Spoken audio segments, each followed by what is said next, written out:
Bonjour tout le monde et bienvenue dans cette 5e vidéo. Je voudrais, avant de continuer l'historique de notre copropriété, je voudrais ouvrir une parenthèse. Je voudrais donc rappeler que nous avons voté en 2016 une scission conventionnelle qui avait été acceptée par tous. En première instance, le juge avait clairement dit que même lui n'avait pas autorité à interagir sur une décision prise à l'unanimité en Assemblée générale. Ceci donc est irrévocable. Nous avons payé le géomètre, donc cela n'a pas été qu'un principe, contrairement à ce que dit Foncia et les autres. Là. Bon. Nous voyons bien que les seules personnes ayant un intérêt à réaliser cette scission de copropriété restent dans beaucoup de cas les copropriétaires désirant accéder à la pleine propriété, ce que défendaient les anciens. Il y a une attente du législateur dans le domaine des copropriétés horizontales pour éviter de trop nombreuses dérives dans un intérêt principalement pécunier des nombreux professionnels. Alors, écoutez bien ce qui va suivre.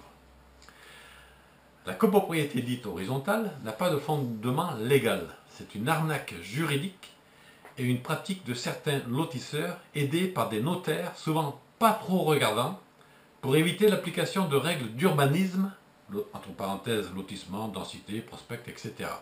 Bon. Ce que je vous lis là, je l'ai retiré d'une synthèse qui avait été éditée par un étudiant, jeune avocat, jeune futur avocat, voilà, qui est spécialisé dans le droit. Voilà. Bon.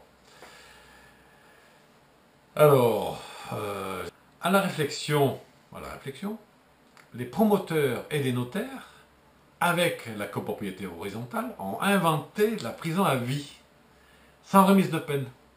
Ça me plaît beaucoup, ça. C'est exactement ça.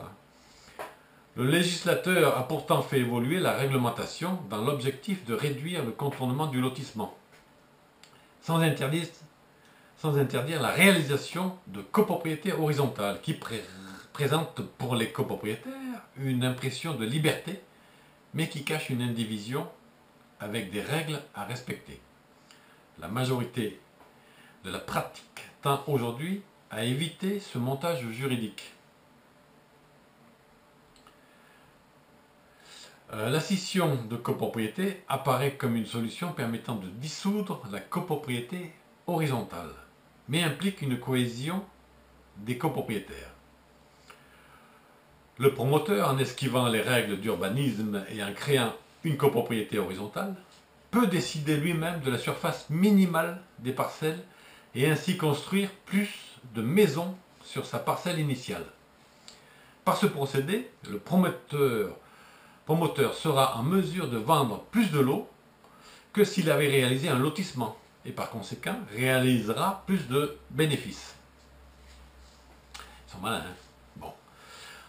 En fonction de la taille de la parcelle initiale et des règles d'urbanisme en vigueur, le bénéfice réalisé par le promoteur réalisant une copropriété horizontale, dite horizontale, hein, est plus importante que le bénéfice réalisé par le promoteur réalisant un lotissement ou des pavillons en pleine propriété.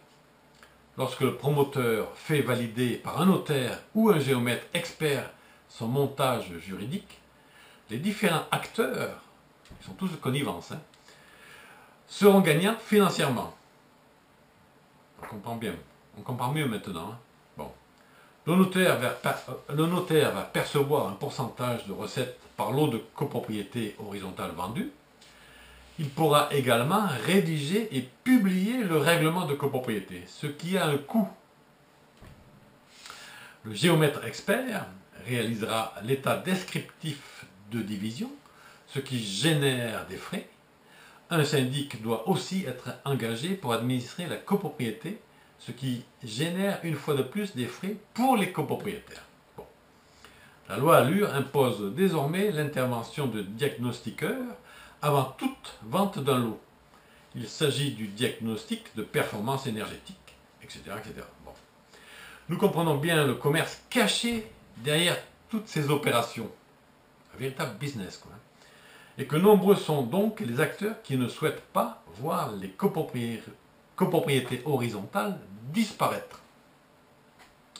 Je tenais à préciser tout ça avant de passer à la 6e vidéo de 1986. Et là, il va y avoir du croustillant. Voilà.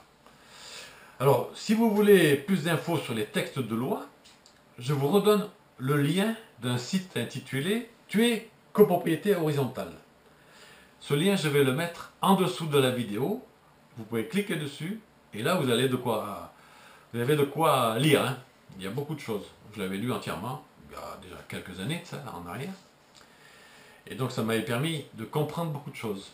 Bon, c'est pas une obligation, hein, vous faites comme vous voulez. Toute cette histoire, ça commence à nous saouler tous, et je suis bien d'accord avec vous. Voilà, donc j'en suis à 6 minutes 27, donc je vous quitte, et je vous dis à la prochaine vidéo. Bye bye.